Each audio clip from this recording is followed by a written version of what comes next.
Vamos responder agora a terceira pergunta de hoje. Qual a importância do contrato?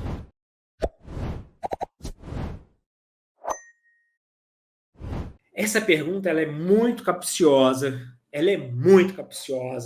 e ela é extremamente importante. Mas antes de eu responder, queria te convidar mais uma vez a curtir o vídeo, a se inscrever no canal e compartilhar esse vídeo com algum colega, algum amigo, algum advogado, alguma advogada ou outra pessoa qualquer que, nesse caso, tenha necessidade de algum tipo de contrato, tá bom? Vamos lá. Qual a importância do contrato e por que essa pergunta é uma pergunta extremamente capciosa? Porque quando a gente fala em importância do contrato, muitas pessoas se lembram ou pensam no contrato escrito. Mas veja, contrato não é o contrato escrito. O contrato não é necessariamente contrato assinado. O contrato, quando ele é assinado, é o contrato que é formalizado. Mas o contrato é o aperto de mãos. É vamos comprar, vamos vender.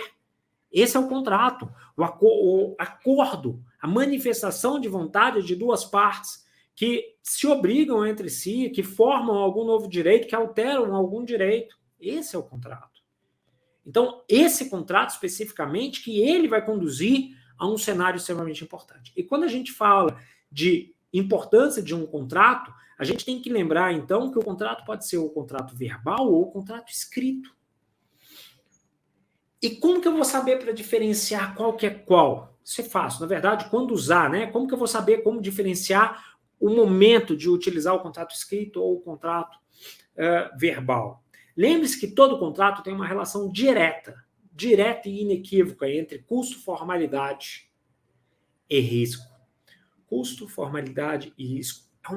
São três linhas que acompanham o próprio ramo. Quanto maior o risco, mais formalidade eu preciso.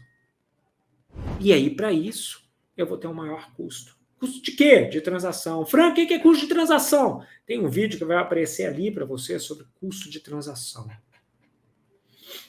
Se não aparecer, escreve aqui, Franco, o vídeo não está aparecendo, que a gente faz incluir, tá bom?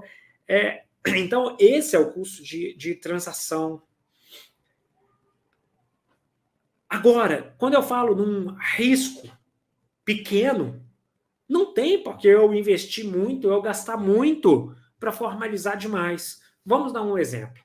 Se você vai comprar um frango assado num domingo à tarde, você certamente não assina um contrato. Você simplesmente passa o dinheiro e recebe o frango e vai para casa para poder comer ele. Quando você compra um frango assado, o seu risco nesse contrato e o risco do vendedor é mínimo. É o risco do frango assado chegar frio, é o risco dele estar estragado, o cara não tem risco de não receber, então o risco é mínimo. Porém, se ele tiver um contrato que ele tenha que assinar, que você tenha que assinar toda vez, o custo de transação aumenta.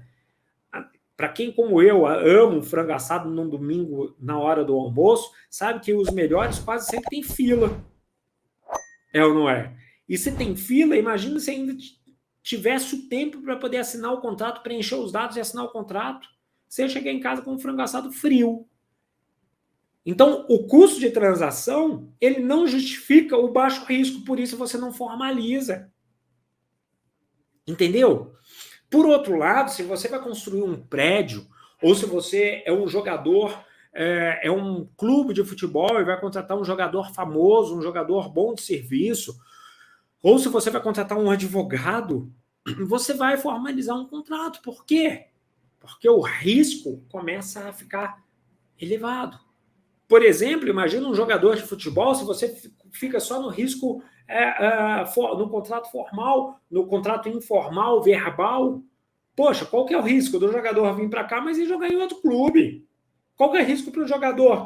Que o time não pague a ele o salário que tinha combinado, ou fala que o salário foi outro, e aí? Entende?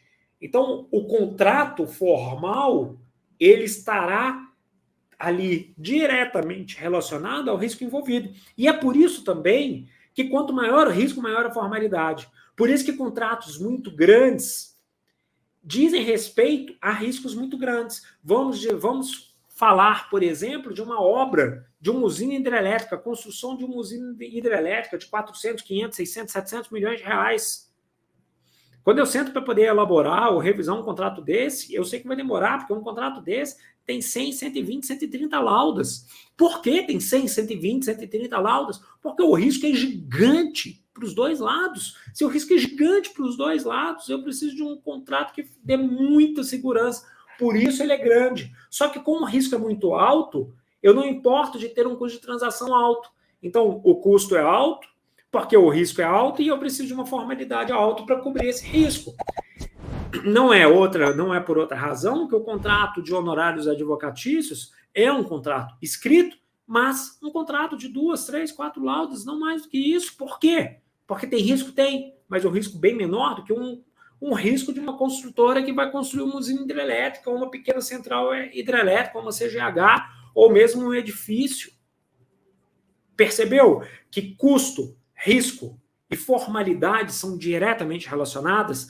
Quando você é advogado ou advogada, ou você que não é advogado ou advogado, quiser saber se aquele contrato vai precisar ser escrito ou não, pense no risco que você vai estar correndo.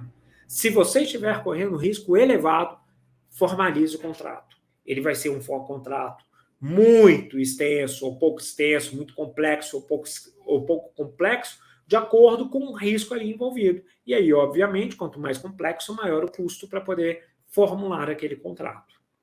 Beleza? Ficou claro, então, qual que é a importância de um contrato e qual que está atrelado aqui a essas condições? Por quê? Porque o contrato vai servir para proteger as partes.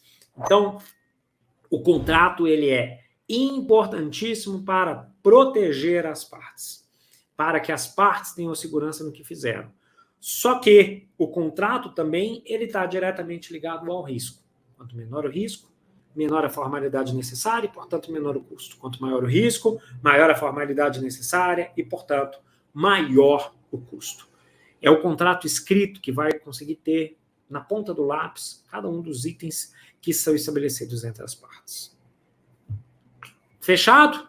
Espero que tenha gostado. Se você gostou, não deixa de se inscrever no canal, caso você ainda não seja, dá o seu joinha e compartilhar esse vídeo para pessoas que você saiba que possam ter interesse, que você saiba que pode ter interesse em elaborar, revisar ou analisar contratos e aumentar bastante sua renda com a advocacia extrajudicial, alcançando sem dúvida nenhuma a estabilidade na advocacia, estabilidade financeira na advocacia. Muito obrigado por ter acompanhado mais um vídeo nosso. Até a próxima. Um abraço grande, um beijo grande.